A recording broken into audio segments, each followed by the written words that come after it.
Hello everyone, welcome to story commerce. हम इसमें class 11 business study का चैप्टर 4 पढ़ रहे थे, जो है हमारा बिजनेस सर्विसेज। तो इसमें हम जो है बैंकिंग वाला टॉपिक पढ़ रहे थे। तो मैं इसमें आपको जो टाइप्स ऑफ बैंक अकाउंट है वो कौन कौन से होते हैं वो ऑलरेडी मैं आपको पढ़ा चुकी हूँ। इसमें हम देख लेते हैं बैंकिंग सर्विसेज कौन कौन सी होती है, जो हमें बुक में भी बता रखी है एनसीईआरटी की। तो वो बैंकिंग सर्विसेज हम इसमें देख लेते हैं।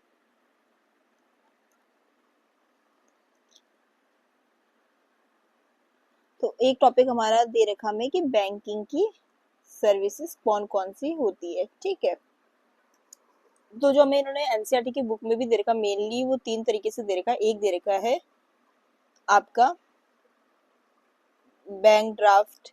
इवन बैंक ड्राफ्ट को हम डिमांड ड्राफ्ट भी कहते हैं, जो कि होता है आपका डीडी। ठीक है, सेकंड जो हमें सर्विस दे रखी वो बता रखी इसमें आपका बैंक ओवर ड्राफ्ट। और थर्ड हमें इसमें जो सर्विस दे रखी वो है आपकी कैश क्रेडिट। इसको इन शॉर्ट हम सीसी करके भी लिख सकते हैं। अब वन बाय वन करके जान लेते हैं कि ये जो हमने बैंकिंग सर्विसेज लिखी है, bank draft, bank overdraft, cash credit, ये तीन सर्विसेज हमें हमारी मतलब एनसीईआरटी बुक में मिल जाएंगी। तो पहले स्टार्ट करते हैं आपका बैंक ड्राफ्ट के साथ कि बैंक ड्राफ्ट आखिर होता क्या है। देखो, बैंक ड्राफ्ट जिसको हम डिमांड ड्राफ्ट भी कहते हैं, एक तरीके से क्या है, पेमेंट इंस्ट्रूमेंट है जो किसके द्वारा इशू किया जाता है, बैंक के द्वारा। तो हम कह सकते हैं it is a payment instrument. ठीक है, ये एक तरीके का आपका क्या है, पेमेंट करने का एक इंस्ट्रूमेंट है, जिसको कौन आपका इशू करता है, बैंक के द्वारा इशू किया जाता है। Issued by bank.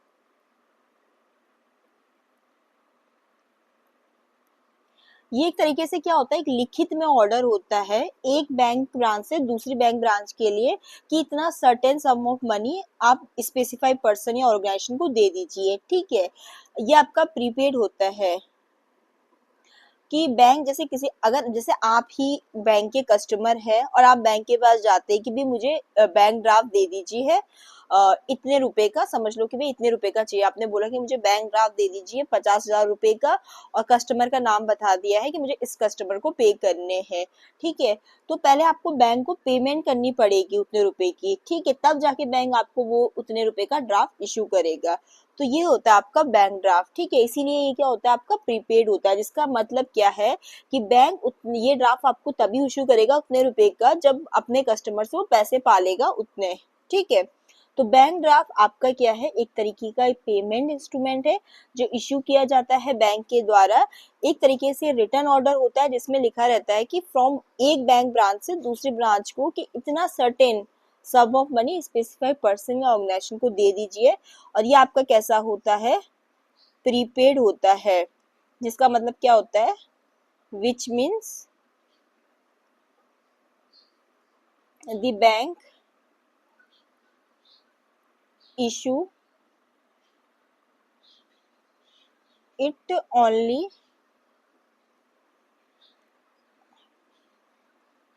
After receiving the money from the customer.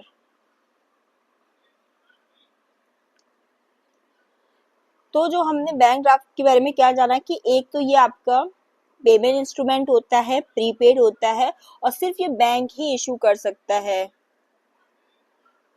और प्रीपेड इंस्ट्रूमेंट है कि बैंक पहले अपने कस्टमर से उतने रुपए ले लेगा, तब उतने का उनको ड्राफ्ट क्या बोलेगा, इशू करेगा। ये काफी सिक्योर मोड होता है पेमेंट के, क्योंकि बैंक के द्वारा इशू किया जाता है। जो चांसेस होती है नॉन पेमेंट की वो ऑलमोस्ट क्या होती है, इसमें जीरो होती है।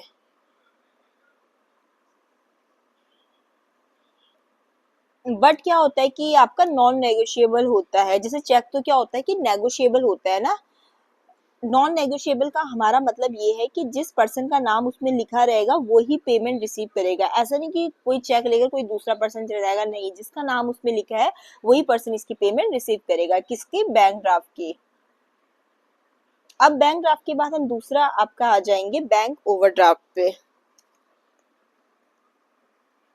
सेकेंड हमारा क्या है इसमें, बैंक ओवर ड्राफ्ट।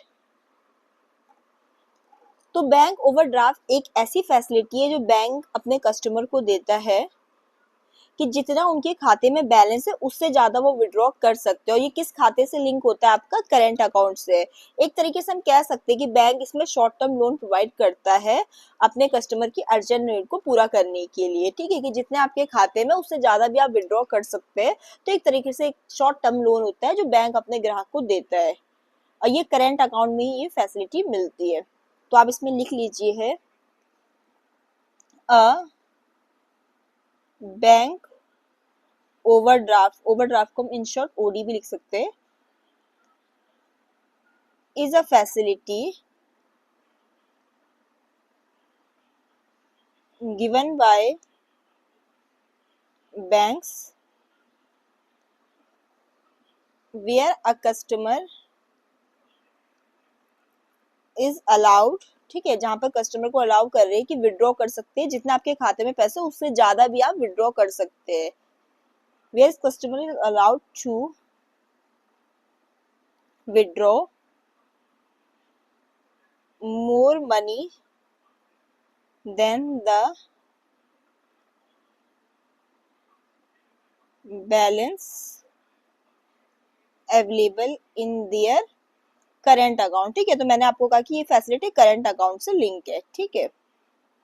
तो एक तरीके से हम कह सकते हैं कि इसमें बैंक ओवरड्राफ्ट क्या एक तरीके से शॉर्ट टर्म लोन है जो प्रोवाइड कर रही है बैंक अपने कस्टमर की अर्जेंट नीड को पूरा करने के लिए। तो ये आपका लिंक होता है करंट अकाउंट से, ठीक है। तो यूजली बैंक ये फैसिलिटी बिजनेस पीपल को और या फर्म जिनके पास करंट अकाउंट होती है उनको प्रोवाइड करती है। हाँ, इसमें विड्रॉल के लिए बैंक क्या करती है, फिक्स कर देती है लिमिट, जैसे कि समझ लो 1 लाख रुपए, इस तरीके से कि समझ लो कि अगर उनके खाते में मतलब 0 रुपए भी है और बैंक ने उन्हें अलाउ कर रखा कि भी आप 1 लाख तक विड्रॉ कर सकते हो तो आप कर सकते हैं। इंटरेस्ट इस पे चार्ज होगा जो एक्स्ट्रा अमाउंट उन्होंने विड्रॉ किया, पूरे अमाउंट पे नहीं, ठीक है। जो भी उन्होंने एक्स्ट्रा अमाउंट विड्रॉ किया उस पे ही चार्ज होगा। एक तरीके से शॉर्ट टर्म लोन फैसिलिटी है, ठीक है।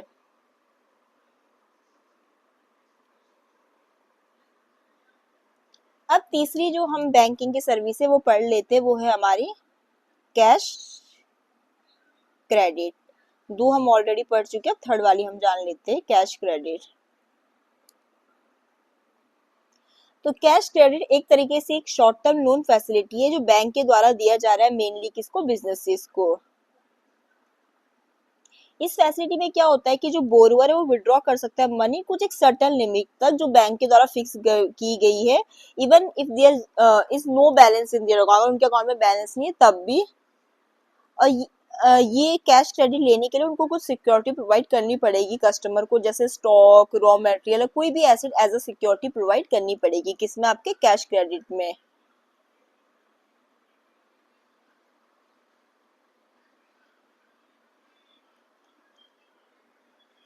तो इसमें क्या होता है कि बैंक भाई लिमिट डिसाइड कर देता है कि इतने आप रुपए विड्रॉ कर सकते हो, समझ लो 4 लाख 5 लाख, ठीक है। सिक्योरिटी आपसे लेगा बैंक, ठीक है।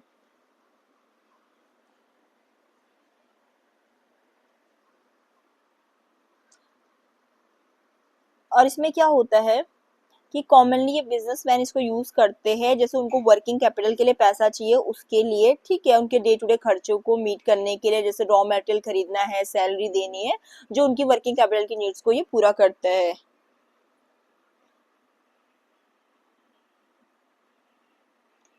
अब देखो ये सुनने में किसकी तरह लग रहा है कि जो आपका ओवरड्राफ्ट है उसकी तरह लग रहा है, बट आपका ओवरड्राफ्ट यूजली किसके साथ लिंक होता है, करंट अकाउंट के साथ, ठीक है। बट कैश क्रेडिट आपका एक तरीके से स्पेशल फैसिलिटी है जो मेनली बिजनेसेस को प्रोवाइड किए जाते हैं और इसके अगेंस्ट में सिक्योरिटी भी लेते हैं, स्टॉक, गुड्स वगैरह, ठीक है। तो आप लिख सकते हैं कैश क्रेडिट में it is a short term loan facility given by banks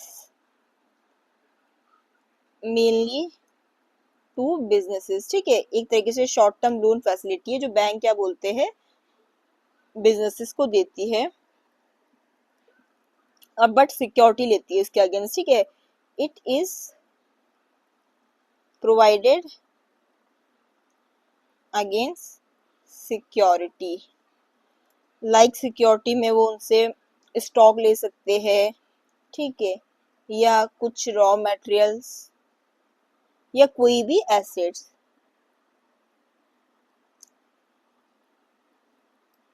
तो यहाँ पर हमने मेनली 3 तरीके की आपकी बैंकिंग सर्विसेज के बारे में पढ़ा, ठीक है, जो हमें बुक में भी दे रखा है। एक था आपका बैंक ड्राफ्ट, दूसरा था बैंक ओवरड्राफ्ट और तीसरा था कैश क्रेडिट। हमने यहाँ पर जाना कि बैंक ड्राफ्ट तो क्या होता है, एक तरीके से पेमेंट इंस्ट्रूमेंट होता है जो इशू किया जाता है बैंक के द्वारा, ठीक है, और प्रीपेड होता है ये, कि मतलब ठीक है कि बैंक अगर अपने कस्टमर को बैंक ड्राफ्ट इशू कर रही है तो पहले उतने रुपए उससे ले लेगी, ठीक है। फिर सेकंड हमने पढ़ा कि बैंक ओवरड्राफ्ट, जो हमने कहा एक तरह का शॉर्ट टर्म लोन ही होता है, बिजनेसमैन को दिया जाता है, किससे लिंक होता है, आपका करंट अकाउंट से।